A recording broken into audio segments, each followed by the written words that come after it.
mu yi dai shani siyasa kenan da gwamnati batun labaran da ya shafi kasar mu Ghana, inda za mu tattauna mu ji ra'ayin da yan NDC da NPP kamar kan da muka saba kullum muna fadewa ra'ayin su ne bai represent ra'ayin bainar multimedia. Yasa kun ga mu haka walaka dai mun zo mu yi batun siyasa da labaran da ya shafi kasar mu Ghana, inda baki na kuma za su kawo tufan bakin su ra'ayin su kuma batun shanin labaran da za mu tattauna. Sa kasance da mu ku dace da mu kuma muna afuwa yau gaskiya ba mu bude phone lines kamar kan da dazu muka fadi muna da wani matsala da phone lines. Muna fata dai zuwa gobe an ya fix wannan matsala saboda kuma ku ya ku kawo ra'ayinku dai batun issues da za mu discuss. Amma yau dai tun da yanzu ya fi bari mutane jama'a ku gane kamar ba mu open phone lines saboda muna samun wasu matsala kan phone. Sa suna na Jama Muhammad Ibrahim, inda ni da baki na za mu duba mu tattauna batun da siyasa inda za su kawo ra'ayinsu fannin NDC da na NPP. Kasance da ni baki na shan ce sannunku da zuwa. Ina tare da first of all da bari introduce on my far left kenan Malam Umar Alhassan Ibrahim, shi communication team member ne na NPP na Madina constituency. So dai yana zuwa ne yana kawo karin bayani da batun issues nan ta fannin NPP. Na mun gode kwarai Malam Umar, an tashi lafiya. Yau kuma Allah sa mun dace da juna yau kuma. Akwai lafiya ko? Alhamdulillah, mun gode kwarai. Sannan kuma mun samu sabon bako kuma yana mini first time ka kenan ko? Exactly. Malam Musa Ali kenan. Musa Ali shine communication officer ko director na Ayawa Su East kenan na Nima. Shi ma shi ke batun communication dai na Ayawa Su East, shi ke in charge. Malam Musa Ali, sanda zuwa. Na first time kake ganin muke yawa. Sai ya Ayawa Su East kuma. Kowa na lafiya. Alhamdulillah. Ya kila kanka kuma alhamdulillah. Muna fata mu duka mun ci amfani discussion da za mu yi nan. Musan labarai da yawa ya zo. Ina so mu focus inda president ya yi batun ya ke kiran shi wasu results da ya fito. President Nana Addo Dankwa Akufo-Addo yana gwada kamar in 8 years this is one of the best results da aka samu. Na son dai fara da Malam Umar batun education SHS. President ya tout this free SHS as one of the best. Kuma yana gwada results nan na gwada kamar is the best in 8 years despite all the challenges. Menene ra'ayinka kan batun wanga? Is the results nan da suke kokarin nan shi ke gwada kamar free SHS na yayi kyau ko dai wani wanga dai na akwai other indicators da yafi mu duba mu doki mu assess free SHS nan. Na gode. In kana da wani gaisuwa kuma to kai ka so mata shi na. Kafin fara na duka wannan dama sai da gaisuwa na zuwa da dukkan mutane masu duban wannan program. Now reach down to my constituency executives, having elected rep coordinators, the fellow polling station executives. Ba zan manta da mutanen Madina West, popularly known as Madina Zongo, da kuma dukkan mutanen Madina baki daya. Na jin batun results in free SHS. Education, in ka doke fannin education, wanda ya san education duka da yake ni na teach na san I know ina yin shi somewhere part time now, but I've taught before up to at least all levels. In Kadoke education, the objective of education is to build a human being. Abu ne da yake tarbiyya ne ake ba mutum baki daya tsawon rayuwar shi, abinda zamantakewan shi da hatta ma ko da yake ana separate religion from from ya ake kiran shi from education. There's that ongoing debate. But what also we are, especially me personally, I'm of the firm belief even religion is part of it. Kaga argue sometimes a point in time and chiri religious and moral education. But the education, the debate is ongoing. But many are those who believe is part of it. So it tells you how the holistic nature of education. So that is the objective of education. Amma ya muke measure shi. Nan gade, yes, there are in so many parts of the world, traditionally historically, ana measure education in so many ways. But mu da kuma aksarin jurisdiction, muna measure education eventually the end results the results in examination results, because at any level wannan zai baka hanya ka yi me ka koma ka je wani marhala ko ka je wani level. Don shi na zero in on the issue of what results. It's very important. Very important. The education that I free teachers, many were those who were the distractors of the program. Sunche we suna tsoron results nan bi kyau kaza. Abinda basu yi la'akari bane. I'm a product of the old system, the O level, A level. Yes, and even traveling into the educational reform, the GHS, the SHS, evolution up to now. Kaga kaman abinga resource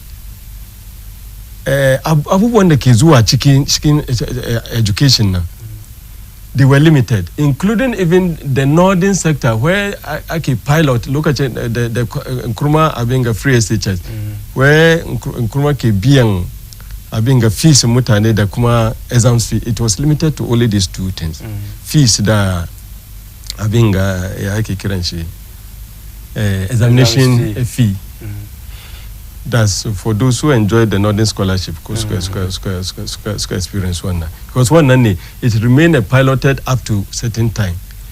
Amma what the free SHS Ankara abinga papers abinga akikira. That's why I need to speak practically with the need a kind I put myself in there. As a player and as I'm reflecting as a student. What was the status quo? Then, abinda kifarua, abinda packaging da ake kira education and what went in. Yes, abinganka ya ake kiran shi, yi all that is necessary abinga, ama kai da kanka ma, wannan ba, it's not everybody who had that access. Come on, past questions. Apart from maybe textbook and the use the book and the questions in the case, but real past questions now it was not supplied. She they wonder to look at him wonder suka privilege. Then we also benefited from them, their largesse. Wanda suka kokare aka iyayen su suka samu musu past questions, suka samu musu kuma wadansu ma an samu musu chief examiners reports on each question. Lokacin da don aka kare chief examiner na zana yanda report on all single question, kowane question guda da aka abinga that chief abinga the report about yanda aka answer questions da abinda ka ta yi da abinda ba yi ba duka. So that is the secret. It was very limited those in our days. Only few privileged people had it. And yana taimako sosai ka koyi abin all right ka yi whatever is necessary, amma in ka samu wannan ka kara ka read ka samu past questions ka practice ka kuma samu because questions is virtually the same. It's just that ana sake su ne, ana sake siffan su da yanda ake asking su. Don shin ka samu wannan ka kara ka san da hanyar da abinda ake so da abinda ba so ko abinda ya kamata kai da abinda bai kamata kai ba. So this has enhanced the capacity of students. Ya ba su past question. Yes. Apart from improvement in their feeding and some other things that were coming in handy. The abubuwan da ba su yi. It is a total package. to the extent kaman abin ga house dressing da yara ke sawa ma ana basu. And all these things, it was a complete package, including this.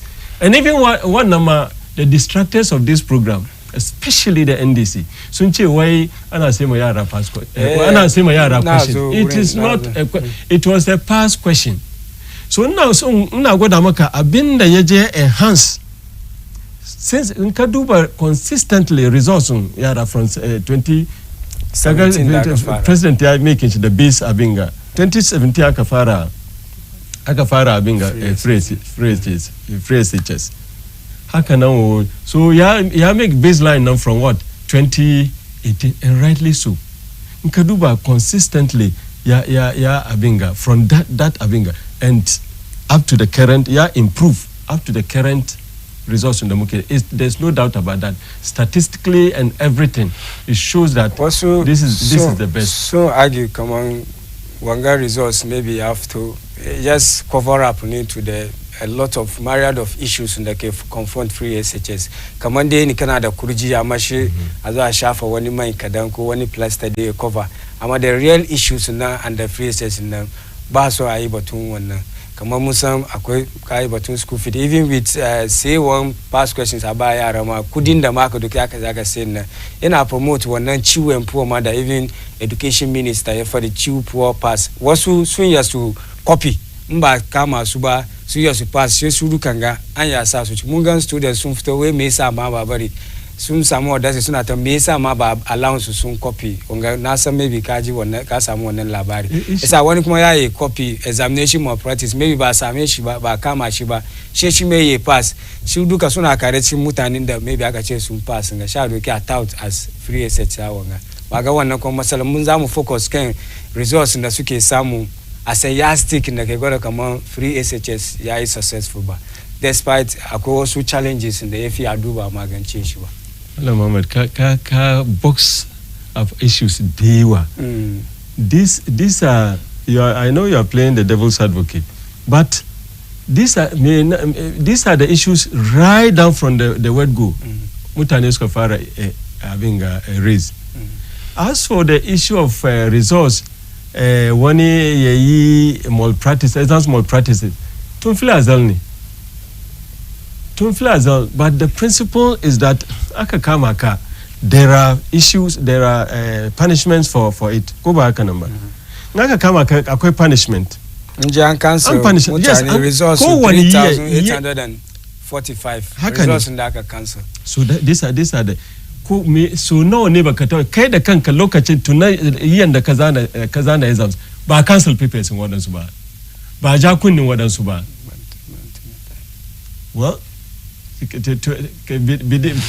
wannan yi ka go through kaga so tun flazal abu ne da ake yi wadansu sun yi a kama su wadansu ba kama su amma that is a challenge, it's a being a global it has been there since time ko one time baka you yayi abin ga menene full proof in the sense that kana shani mutun ne ba yanda zai wani kana muna magana ga wani na plan hanyar da gobe zai yi shi ma ya cheat in exams.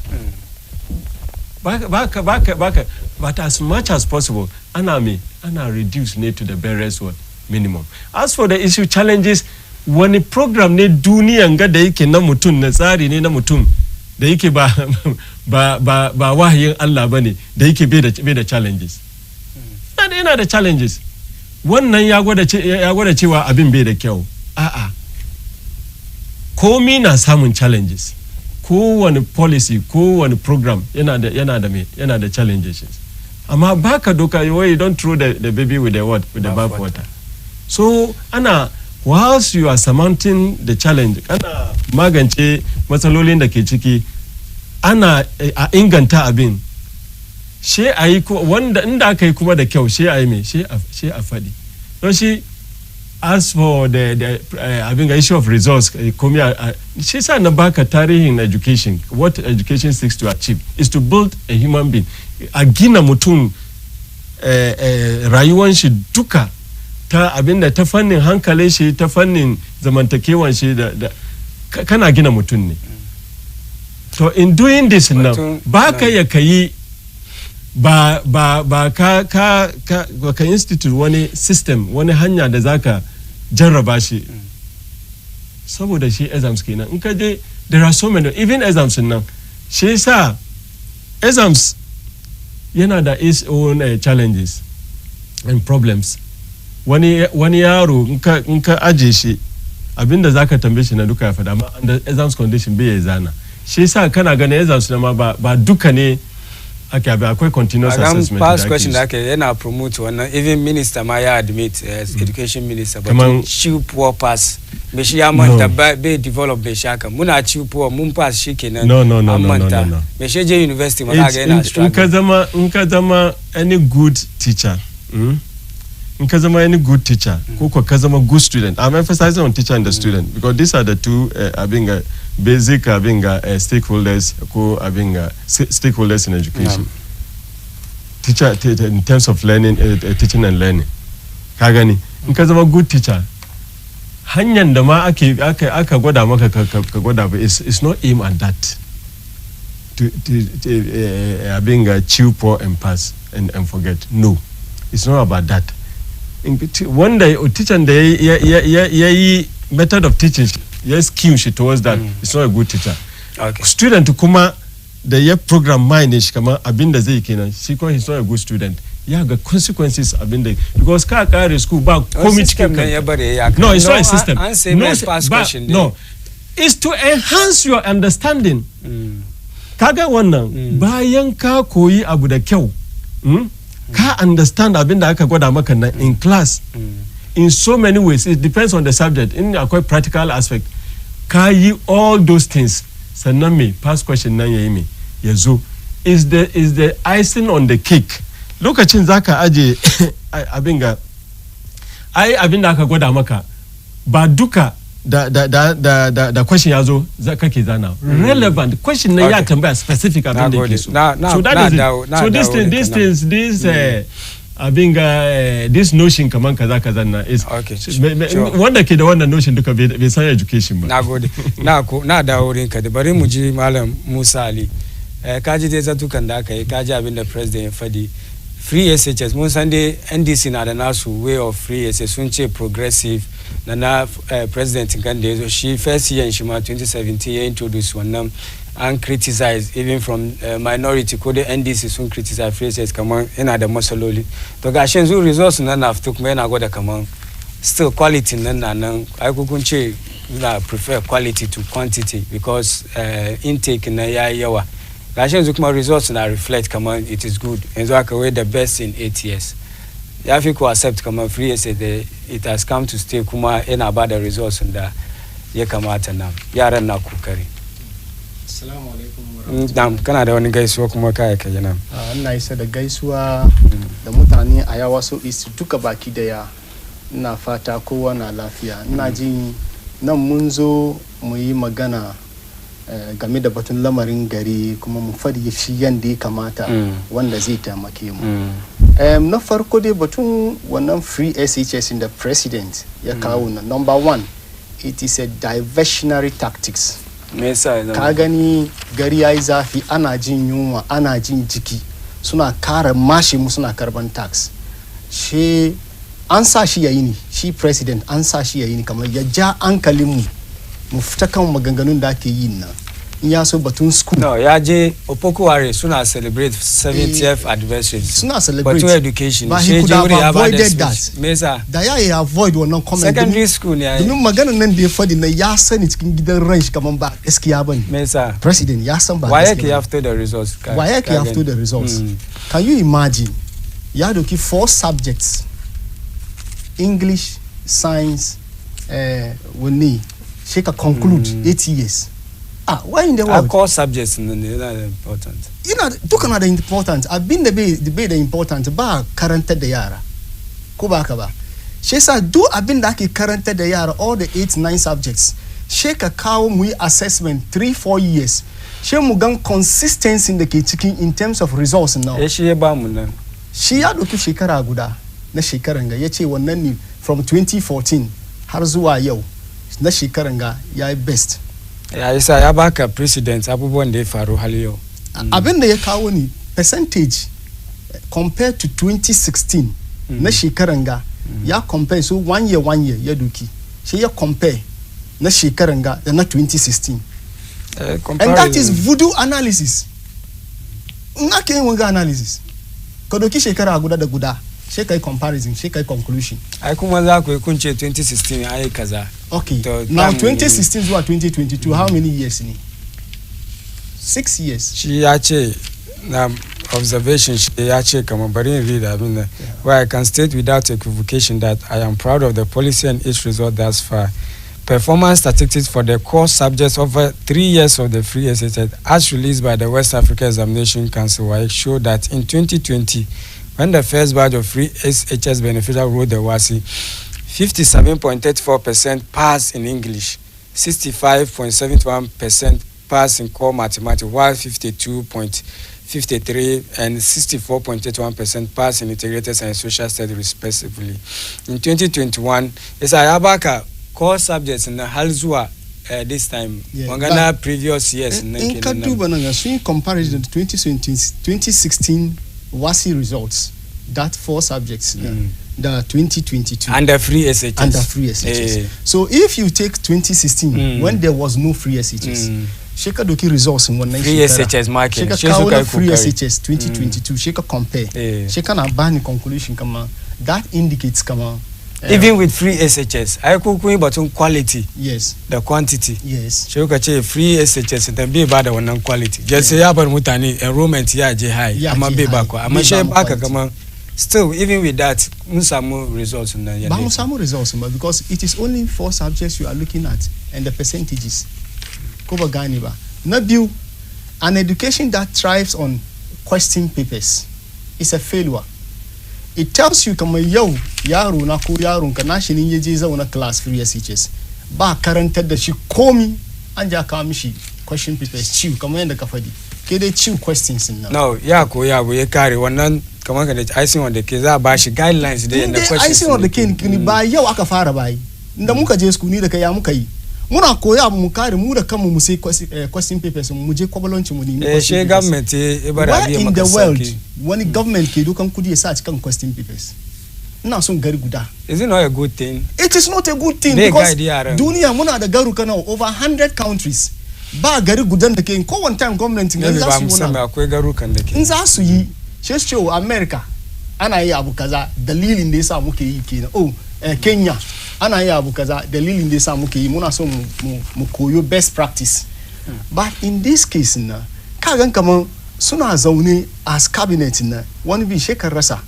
yana ce tun farko na ce it was a diversionary tactic ne je wurin na ya introduce wanga magana but education ya ja but education 70th anniversary it is not the fact kuma secondary school ya je amma ya maganganu da dama ku she da ganga ya chipin wanga just to divert ba gan yau ya same ni da kai muna discuss ba akwai important issues da ya kamata mu discuss amma ya same muna discuss because ba gaskiya ya fadi ba bai ya ce man ni kamar free SHS ya zo ya kawo muna better results in the last 8 years just because this year shekarun ga kana gwada WAEC bai gaskiya ba don shi kan WAEC statistics in WAEC yake aiki da shi kan sai sa ya ba mu from 2014 results up to 2022.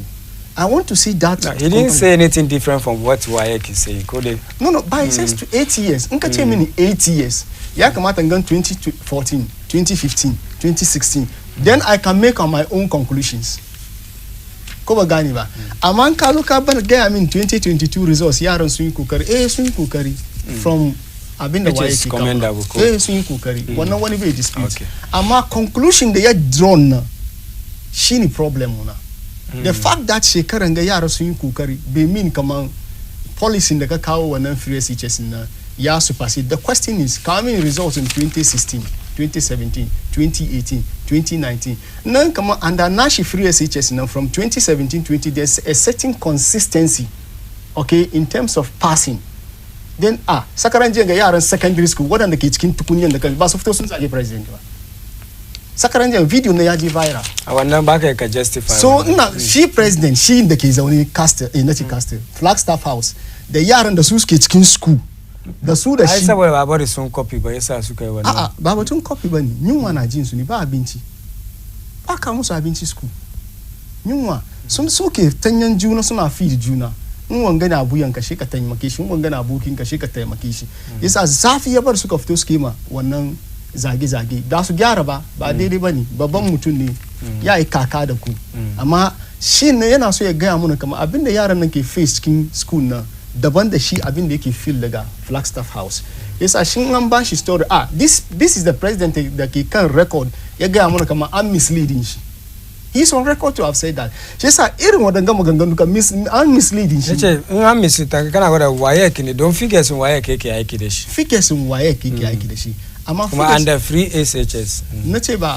figures waye kan sun kawo 2016 17 18 19 ko dai sun yi magana sha kawai haka ai shi na fadi ne don he's making a case for free SHS yasa abinda zai yi free SHS ne ya make a rationalizing shi bari isan kamar yana aiki kamar kan da wasu suka doom for free SHS ba ka gane magana da ba sun kawo mana results in 2016 an kaje ka check records na kai ka samu wannan maybe in kana so kai wannan comparison she su kawo so da gada man gabe tasowa da sun kawo 2016 ga result 17 ga result na waye shi bai wannan politics politician shi zai ba waye ba president da zai politics na shi yayi karatu yayi nazari yace jama'a an gaya muna wai free SHS bai kyau amma bayan 6 years da ni nazo sarauta 2016 gashi nan 17 gashi nan 18 gashi nan da haka nan ku da kanku ba ni na fadi ba president ku mutanen Ghana ku duba results nga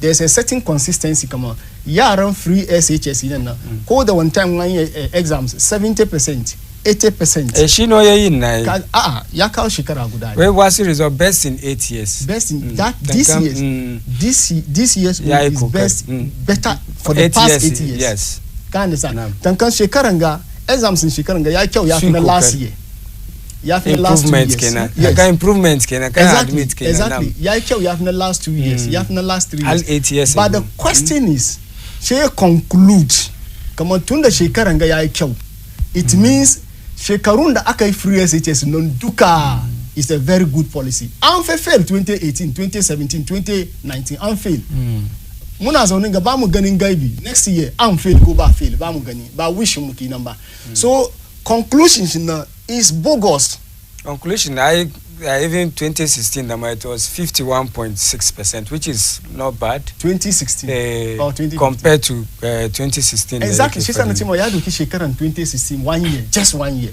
ya doki 2022 ai ku ne ke ce kaman free SHS yasa yana so compare even time 2018 results you compare the 2016 not challenging so count 2018 results it's easy to find challenge out to compare the 2016 now it's easy to find out you see the point sasa it is deceptive kaga na za su yaudare mutane su ce tun da 2022 da muka zo yi ko da yake an fail last 2 years an fail sosai amma shekaran gadi gaske yaran su yi kokari ku bar mu buga chest mu ya so mu ga Ghanaians kamar indeed free SHS now has come to stay. Yes, nobody is against free SHS.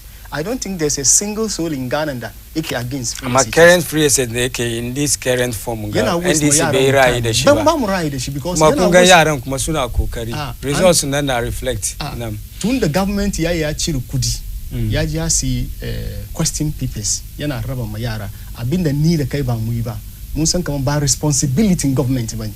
But responsibility engineer say question papers but responsibility engineer print textbooks better textbooks government they print textbooks like an order to print in that printing 6 years in government that's order distribute to Kagani that is the highest of incompetence because kai shekara shida yaran da ke school ba kai musu bukun da za su koyi abu ba amma duk da wannan suna bukun da wasu president suka printing na wannan no yaran nan no ke karanta anda wadansu sarauta wadannan no yaran nan ke karanta wadannan a Tamils John Kufuor John Mama su ba zo sun ce kaman bukun su yaran ke karanta ba amma yaran su yi kokari masu a ba su credit ba kai da ke ba kai ka print book ba kuma ka cancel na sunan shi policy su sai ka doki results question papers kaji kana ba yara kaman ku yi hankuri ku karanta wanga mu duba ku kun pass yau kana buga kirji kaman kai kokari shi yield results in this case be yield results but 2018 be yield results ba 2019 be yield results ba 2017 be yield results ba results so gudan da kai kokari 2022 shine duniya ko ya ganka every year suna kokari amma improvement ne a yanzu abin an ce free research na ba one day event bane it's a process yearly wanga maybe zuwa gaba next year ma 2023 an gan results mai to be better than this year isa ana cin gaba kenan ba mu san gaibi ba na shi da abin da kamata president ya faɗi yace shekaran ga yaran su yi kokari it ends there nothing more nothing less that is a fact in ka ce shekaran ga it's a fact kaman in 8 years sun yi kokari haka sun yi kokari amma kare ce kaman conclusion ya arrive as a conclusion kaman tun da yan 2022 free SHS sun yi kokari it means that policy now is the best of policies. Yes, yeah, justify based on the conclusion. No, justify unless you have the 3-4 years consecutive performance. Munkagan consistency in performance. Positive. Then I'm not a student of statistics. These are common knowledge. Come previous years na school karibano. It's just an improvement on the previous results. Say that yaran su yi kokari wani bai challenge to shi ya fadi nan ko dai ya fadi shi amma ka gane that slang ya juya wani kamar yana in ka duba dan wannan ga da kaka tambaye shi magana ya struggle har yaji kausun kuma duka cikin yana ka gane wannan kaga this is the interjection I was here when you were speaking. Yes I didn't attack this thing. I didn't Kaka struggle. You are struggling to you don't understand the issues. No I never struggle to make my point. Never refer to me as struggling. You are struggling. So they make points in Kayanku. I never struggle to make my point. It has become so difficult for government communicators to communicate. So nka gansu ko ina sheka gansu na struggle government communicators. So na struggle so very well on any matter because of hearing performance in the president in Suke Basu. Kagan kaman in an ce kaman education 1 year 2022 yara sun yi kokari. Shi na fadi na tun da safe na fadi kaman nobody can challenge that kaman shekaran ga yaran sun improve performance and so. Amma to take that ka run conclusion ka kaman tun da dai shekaran ga just 1 year yaran sun yi kokari. Wannan ya gwada kaman over the last in fact bai tuma ce 6 years ba ya manta kaman shi 6 years yi kan sarauta. Yana mishi kaman 8 years ne. Shi kana ce kaman over the last 8 years. So result in 2022 nan kade ya nuna kaman indeed free SHS is the best policy. I would disagree.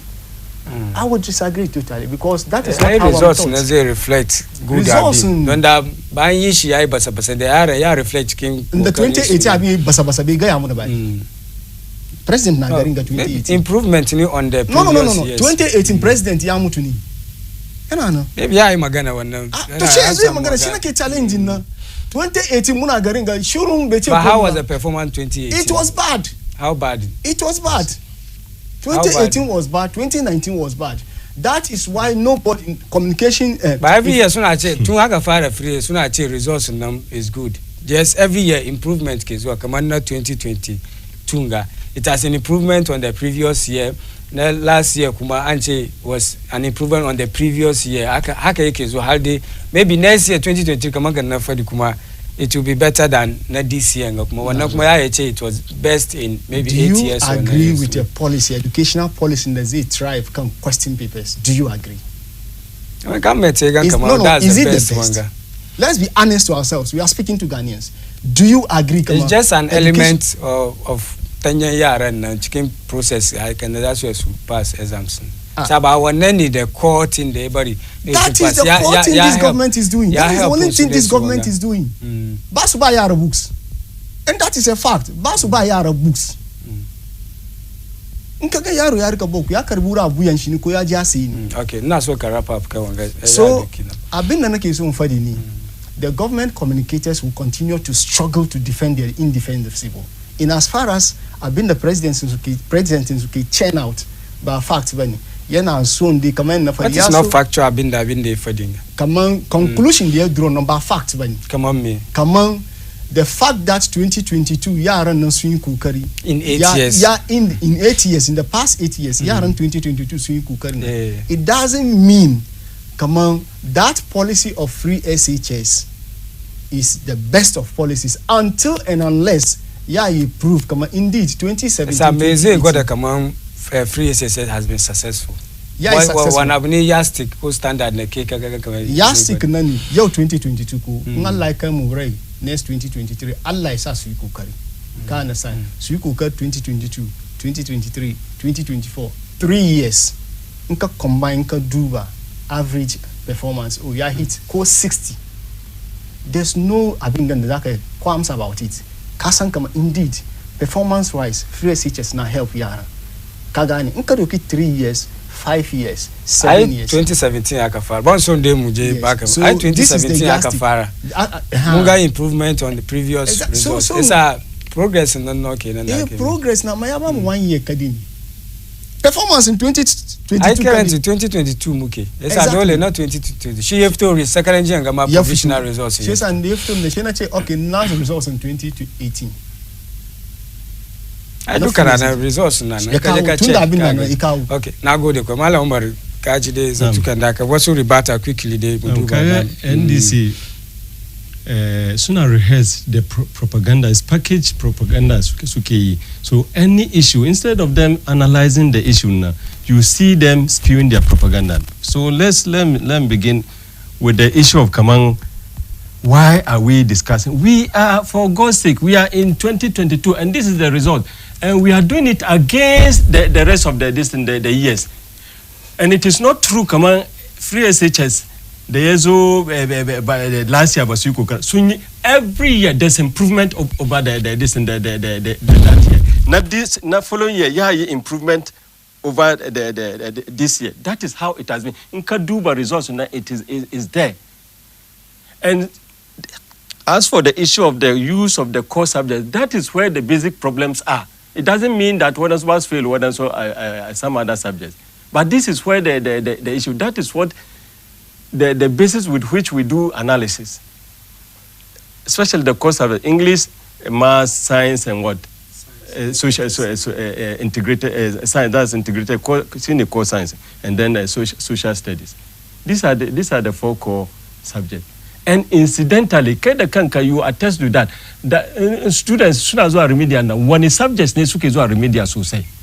Is this core subject, especially the 3 core subjects, science, English, and mathematics. And this is Nkaduba resource consistently from 2017. Consistently, it has been improving up to now. So I don't know this kind of analysis. I don't know of NDC. I don't know where it's coming from. It's if not a propaganda. 2017 yes, every year it's a selective amnesia on his part. Mesa President 2016. More like he's taking a swipe on the previous. Once he said 2016, the drag NDC thinking. So much no wait. It's an interpretation of statistics. Zaka interpret statistics is not the same as in the one professor, American professor. Statistics are like bikinis. What they reveal is suggestive, but what they conceal is vital. So in the Kaja school, so say you are familiar with the statistical interpretation. Any statistical phenomena, you look at one angle, particular angle. I will also look at what another angle. Maybe by coincidence we may all agree on one thing or the other, but that's how it is. Among this weird and unconventional statistical interpretation, ni bantaba jinshi ba she 2016, and that's where the problem is. But to the problem, maybe I ain't carry this year. No, into infinity. We at any point in time we at the baseline for any, which is the start, like a starting for any statistical analysis. So I choose 2016. I've been the president of Fadinga. Nza plot graph when she Kaga it will be what going up steadily, steeply. It will be going up. down simply because that shows the improvement, the level of improvement of the students. So that's what it is. Amadis sadis mesa be kaza be kaza. I don't know. It is neither here nor there. Nabiu, it will be the height of naivety to think that to only depend, to say that students are only depending on questions. It is not like that. Students are being taught whatever they need to be taught, and they learn whatever they need to be learned. And they are it's an additional enhancement. Ake saying past questions about so that past questions tun feel as a use. But in government, taxpayers' money, and so what if it will enhance their studies? What is wrong with that? If you have a problem with that, say it. Tell us why you have that problem with that. Over reliance on past questions. No. I told you it's an icing on the cake. That is, having learned and done whatever necessary they need to do relative to their education, it's an icing on the cake. One nansu bayan su one nansu ke zama su yi su duba tunda muna naga maka it was limited ba kowa ke samu ba then. But this is a government policy to get it for them.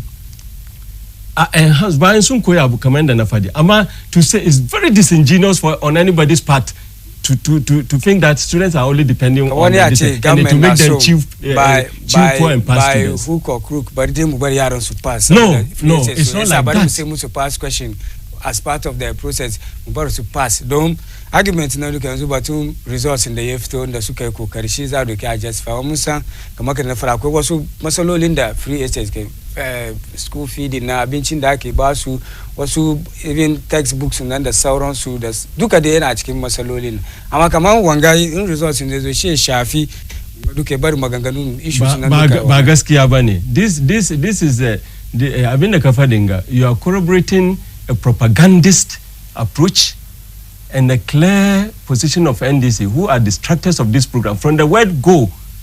Sunche basu so. For which reason? Sunche basu so. Textbooks, printing of textbooks goes through a process. How many years? One day jahilchi some of these processes. Siki magana irin wanga magananga.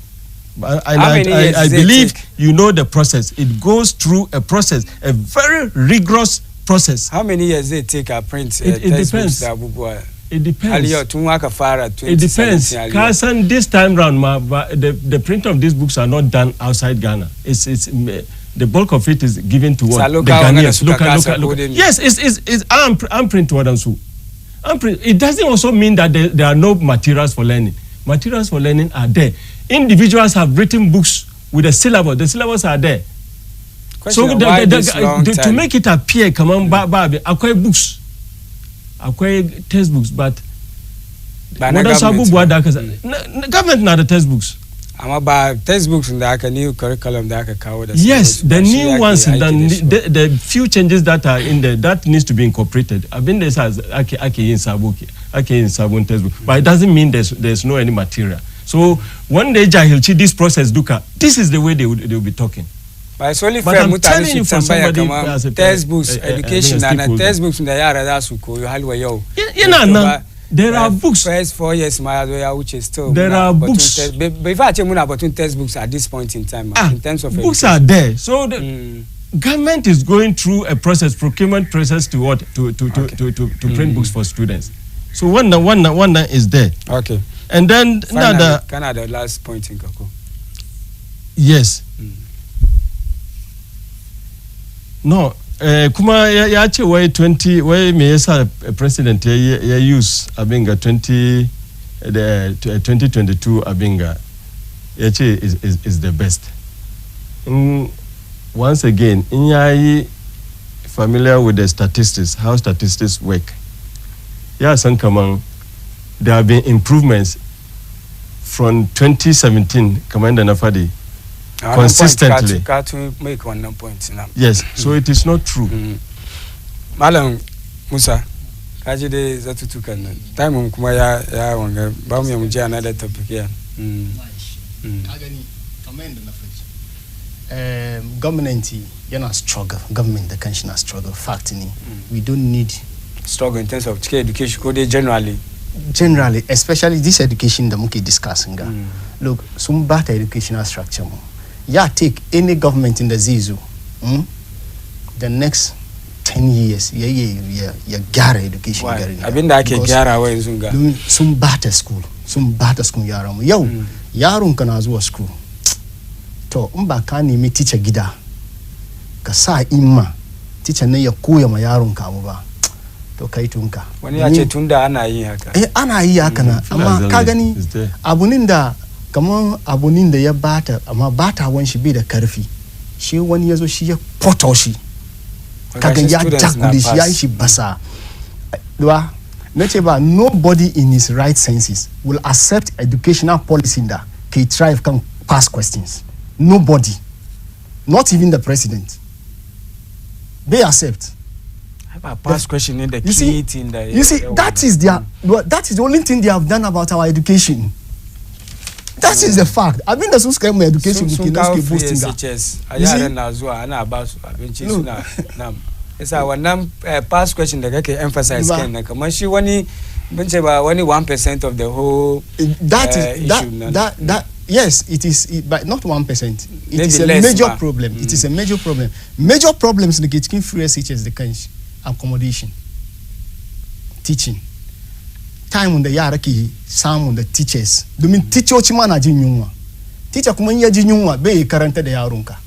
So in dai teachers da kan suna jin yunwa cikin free teachers, mu da kan muna cikin angwaye muna Ghana ba muna America bane, yaran suna kiran mu suna gaya muna abin da ke faruwa school ai. So ba yanzu president zai fito cikin air condition car ya zo ya gaya mu mi ke faruwa school ba. Domin kamin shi ya fito cikin air condition ya zo ya gaya mu yaran da ke cikin zafin su suna gaya mu. Shi yasa abin da su suke yin na nasu na shi ake ce ma vile propaganda. Me kaga fi government fi su yi abin da ya kamata government ya yi ni batun school mu education batun school mu su kawo kansu kasa abinda hikiman da ake gaya musu su ji yanda suka duko free SHS na ba anyan shi kenan ba. Kun ce bai ya ma still now yana son going. Da ya yi ni da ba samu yara su fito suna zagi zamanin ka yaran nawa suka fito suka zagi president. Because wadannan yaran da ke zamba samu sun koyo abu ba. So the only option left for them is to copy. Ko ba gani ba. Wanda ya koyo abu ba ruwan shi da batun copy. Ba ruwan shi da batun copy. Yana focus tunda an ba shi books. 3 years, 4 years, in ya zo gida ya rika books cikin bagin shi da yawa ya je classes ya koyo abu kamun exam sai kai shi ka gan kamar Allah ya bi bayan shi in bai samu kura ba shi ka shiga cikin pass amma wayan ga don policy in the government ya ajin na bai bar su koyo abu ba su samun damar su koyo ba don free sai da yawa ba su samu enrollment su je secondary school gashi wasu ma sun graduate sun za su university har yau da muke singa har yau da muke zaune wasu yara families ba su samu su je school har yau da muke zaune ga mutane na nan da ba su je school ba maybe su ne ba so ba don system da son su kuma ba su samu sun je ba and two wanga government bai yi claim credits kamar da shi da free SHS yasa enrollment ya je high because bai gina schools ba amma enrollment ya je high why gina schools mutum idan ni na gina daki da ana adari zamani adari ne shi na ce bari jin gina dakin aji in ya sun adari zo mutane su gudu su shiga ciki she kai ka zo ka ce mini gidajen da dakin da nake gidan na bai da amfani ba mu ci bai da amfani dadan da kai ka zo she ka zo kana cewa mutane kuma su gudu su shiga ma su yabe kai dakin da wani ya shi ya ginan na kai ka ce musu su shiga cikin wannan daki amma su yaba kai dormitories mun gan wasu secondary school an kara musu a infrastructure na ana cikin yi process ne ka gani akwai difference between gyara da gini in ka gyara wato wani zingle guda ya fita tokoro guda ya kari wannan renovation kenan wannan wani shi yana gina ne yana kawo block ne fika sai gina ya sa block ya tada shi mun gina amma bai da ni ba kullum yake da ni da haka mun wani karan expansion zaka yi in su na ni da expansion bai ni da a da time da muke yin wannan na shi wan gangan da ke ce a yi mishi tabe kamar shi ya bar mutane sun shiga cikin nan wa abin da muke nan bai da amfani it's a fact kamar free ya increase enrollment ko da free SHS ko ba da free SHS ba tunda an ginin schools enrollment ya je bisa. That is a fact. Wrap up. So abin da ke cikin ni vile propaganda su Ghanaians kar ku accepting su. Shi na fadin na wanda yayi girki ya tuka tuwo ya sauke miye ya dafa miye kare kai da ka zo ka zama kan table ka kira kamar mu zo mu ci kaka ce ayi makai tabi domin wanda ya tuka tuwon shi ya kamata ayi matabi. Nagode Malam Umar, final 1 minute agan kana son ka 1 minute. This is the propaganda of NDC in the sense that kaga an magana yi magana shi ce ba gina school ba ya manta batun enrollment nga consistently. It is this government of MPP right down from Kufo, the school feeding, the free cities. She Abu Biunga. These are the two important factors. Yakao increase in enrollment. These two factors, free SHS and then school feeding. Go through this in the history and check. So it's not commensurate with the infrastructure. It's a moot point to say, come on. Increase enrollment is not commensurate with the infrastructure. Infrastructure and the fee accommodating to Nabashi. This government has done in terms of school infrastructure. That's why it is very, very sad. Government beginner school. Go to the traditional schools that we have. Because of the increase of enrollment, especially dormitories and some other ancillary facilities like having assembly halls and all those things. Government they want kaga school guda facility in the Zesamu, it is enough to get this in a complete school. Within an existing school, go to these traditional schools that you see. Presec here, go to the WAS here, and go to the traditional secondary schools in the Kasani and see. Go to Kumasi, near Kumasi school. My own school Amas, and close by we have a CAS, having Anglican secondary. Anglican, the moment na muna dewa mufi Anglican secondary. Yo unkaje Anglican secondary kaga gine da aka yi da abin da abin ga ya double kaman close to three times what and this is what is happening in other schools. So when ya zauna ya fada ka clearly is either he's been disingenuous or he's been mischievous. This is it. Okay, now go the correct jama'a.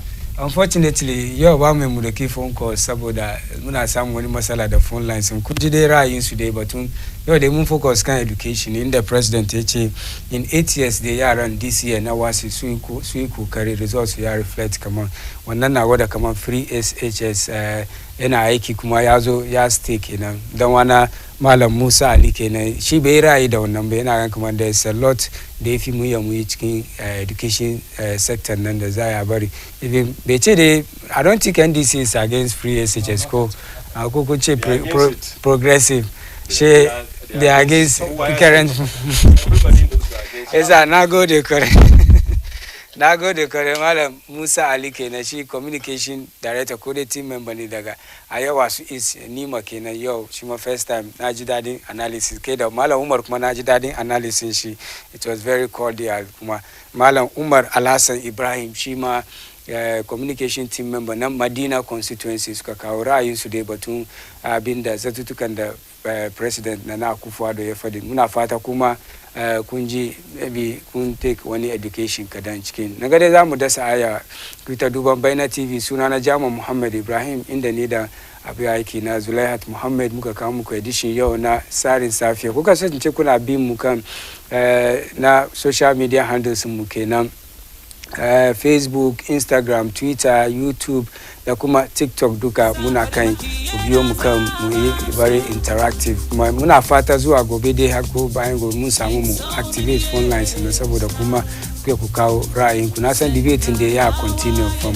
offices da gidaden ku kuma kasance da mu gentlemen nagode koren da ku zo Malam Musa da Malam Umar insha Allah mun kuma hadu kuma wani lokaci kasance da mu ta duban Baina TV production team mun gode koren da kuma ko karta ko mu yaje yanda ya kamata.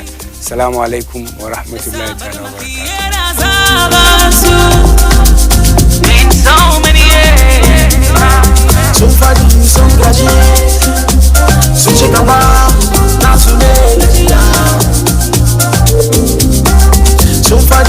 gaji